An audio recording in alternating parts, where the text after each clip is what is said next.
सीतापुर थाना तंबौर मोहल्ला नरियनटोला पार्टी कार्यकर्ता के देहांत पर परिवार को सांत्वना देने Uttar Pradesh sports cell Congress party के चेयरमैन अर्शी रजा पहुंचे, जहां पहुंचकर रजा ने मौजूदा युवाओं को कांग्रेस पार्टी में शामिल होकर अपना भविष्य बनाने की बात कही। वहीं मीडिया से बात करते हुए रजा ने बताया कि सूबे में योजनाओं को प्रभावी ढंग से संचालित नहीं किया जा रहा है, जिससे युवाओं को बेरोजगार होना पड़ रहा है। अगर भविष्य में कांग्रेस की सरकार प्रदेश में आती है तो बेरोजगार युवाओं को रोजगार उपलब्ध कराने का काम करेगी। वहीं दूसरे प्रदेशों में विधानसभा के होने वाले चुनाव में कांग्रेस का वर्चस्व होने की बात कही है। पिछले 4 साल से माननीय मुख्यमंत्री बहुत सारी योजनाएं, बहुत सारी बातें कर रहे हैं।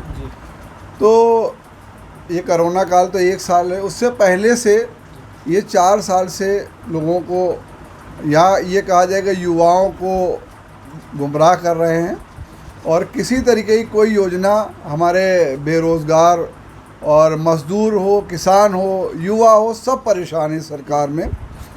और अब तो 1 साल से ये कोरोना का दौर आ गया है, तो तमाम हमारी जो बिजनेस सेंटर हैं, छोटी छोटी ट्रेंडरीज़ हैं और भी फैक्ट्रीज़ बंद हो गई हैं, तो समस्या बढ़ती जा रही है।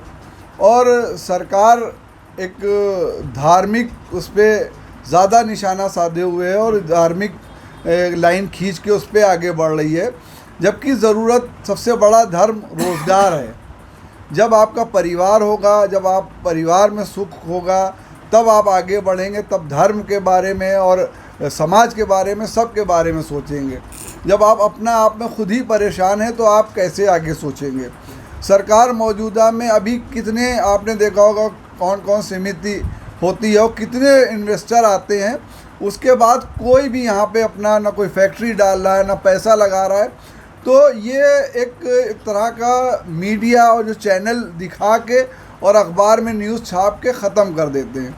23 करोड़ का प्रदेश है, त्राही त्राही युवा कर रहा है, मगर सरकार को शर्म नहीं आ रही है। सरकार को आगे आना होगा, युवाओं को, और जो लगे हुए लोग थे, मैं कहता हूँ पिछली सरकारें जो भी थी उनमें जो लोग लगे हुए थे, आप अपने लोग लगाइए, मगर इन युवाओं को रोज़गार तो दीजिए।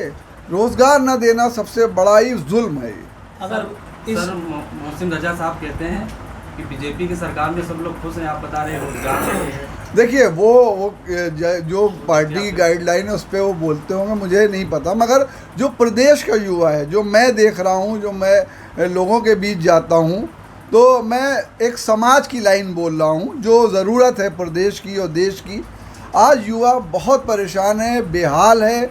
जहाँ जाओ लोग 8-8, 10-10 हज़ार, 5-5 हज़ार की नौकरी करने के लिए तैयार है और नौकरी देने वाले नहीं हैं। तो 5 राज्यों में चुनाव हो रहा है, क्या कहेंगे? 5 राज्यों में जिस तरीके से किसानों की अनदेखी की गई है, तो मेरे हिसाब से अगर किसान नहीं खुश है और किसान नाराज़ है तो 5-0 से भारतीय जनता पार्टी यहाँ पे चुनाव हारने जा रही है। इसके नेतृत्व में आपकी कांग्रेस पार्टी जो बहुमत में आने जा रही है, इसके बारे में बताएंगे। देखिए, नेतृत्व तो अभी 2024 का जब लोकसभा चुनाव होगा, 2024 में होगा, हाँ, और उत्तर प्रदेश और जो राज्यों के चुनाव हैं उसमें तो उत्तर प्रदेश में प्रियंका जी आगे आगे लीड कर ही रही हैं और वो आगे आ रही हैं और उससे काफ़ी परिवर्तन भी आएगा युवाओं में।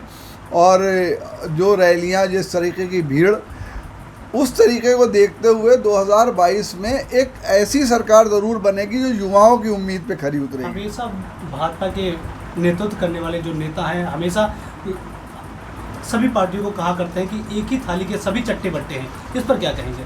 देखिए, आपने सवाल किया है, उसका जवाब ये कि एक ही थाली का बोलते हैं, मगर हर पार्टी का लोग जो है जब वो ज्वाइन कराते हैं वो वॉशिंग मशीन से धुला हुआ हो जाता है। वही जिनको वो गाली दे रहे हैं यहाँ से बंगाल में, जहाँ जहाँ भी दे रहे हैं, जब वो भारतीय जनता पार्टी में आ जाते हैं उनके आरोप से वो बरी हो जाते हैं सारे। तो ये आरोप लगाना, ये आरएसएस और बीजेपी की विचारधारा है। वो ये ऐसे ही काम करते हैं समाज में जिससे इख्तिलाफ पैदा हो, लोग लड़ें झगड़ें और उसका फ़ायदा भारतीय जनता पार्टी। उत्तर प्रदेश में 2022 में चुनाव होने वाला है, आपकी टीम की क्या भूमिका रहेगी पार्टी के लिए? पार्टी बहुत अच्छी भूमिका निभाने जा रही है। युवा, जैसा कि अभी आपकी क्या भूमिका रहेगी? मैं जो जिम्मेदारी पार्टी देगी, मैं उत्तर प्रदेश खेल कूद प्रकोष्ठ कांग्रेस का चेयरमैन हूँ, आगे जो भी जिम्मेदारी, अभी उन्होंने कमेटी बनाई उसमें भी मैं हूँ, जो टिकटों का बंटवारा हो रहा है उसमें उस कमेटी में प्रियंका जी ने रखा है, तो उनका बहुत बहुत धन्यवाद है। और जो भी भूमिका उत्तर प्रदेश में दी जाएगी उसका निर्वाह करूंगा ईमानदारी से। और मैं तो पुश्तैनी, मेरी पार्टी, मेरे दादा रहे हैं, और कांग्रेस ही देश का भविष्य है, आज नहीं तो कल। सर, राजनीति से हटके एक और सवाल, आप आज यहाँ आए हुए हैं, क्या कहना चाहेंगे? आपके परिवार से ज़्यादा लोगों का ताल्लुकात रहे हैं, आप किसी कारणवश मीटिंग में नहीं आ पाए? हाँ, मैं एक्चुअल में उस दिन मेरा एक वहाँ पे एक्सीडेंट हो गया, तो सिलसिले में नहीं है। ये नोमान भाई हमारी जो वहाँ पे संस्था है उससे लगभग जुड़े हुए थे। उन्होंने पूरा क्रिकेट हॉस्टल से लेके आज तक 20 साल का अरसा उनसे जुड़ाव का हो गया, और वो हर समय हमारे कंधे से कंधा मिला के खड़े रहे। उनके सारे भाई, उनके बच्चे, इस परिवार से एक पारिवारिक संबंध है मेरा, और उसी को देखते हुए उनकी ख्वाहिश थी कि मैं आऊँ, मगर मैं उनकी ज़िंदगी में नहीं आ पाया। इसका तो मुझे अफसोस है, मगर ये परिवार जैसे कल था वैसे आज भी मेरे साथ है, और मुझे अफसोस है कि वो एक कस्बे का नायाब हीरा थे, और उन्होंने बहुत काम किया। छोटे छोटे काम, छोटे छोटे इशू को वो लेके आते थे, वो हमने तमाम से देखे, और उन्होंने कभी किसी भेदभाव के तहत काम नहीं किया, हमेशा समाज के लिए काम करते थे। और इसलिए आज वो नहीं है, अफसोस ज़रूर है।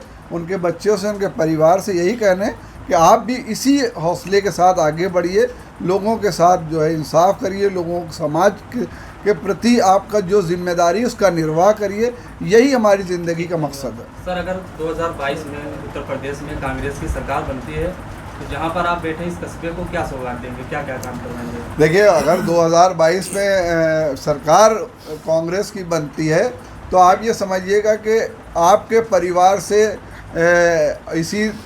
मैं बाहर से आया हूँ, मगर इसी तंबौर से ही आप उम्मीद करेंगे कि कोई राज्य का मंत्री या कैबिनेट मंत्री आपको दिखाई देगा। ऐसी उम्मीद प्रियंका जी ने जैसा मेरे लिए जताई है, तो मैं ऐसी उम्मीद करता हूँ सरकार बनेगी तो ज़रूर कहीं ना कहीं नजर आएंगे। 100% प्लेसमेंट के साथ हम देंगे आपको मौका। Live 24 media institute, admission open. Registration के लिए कॉल करें 9560464170।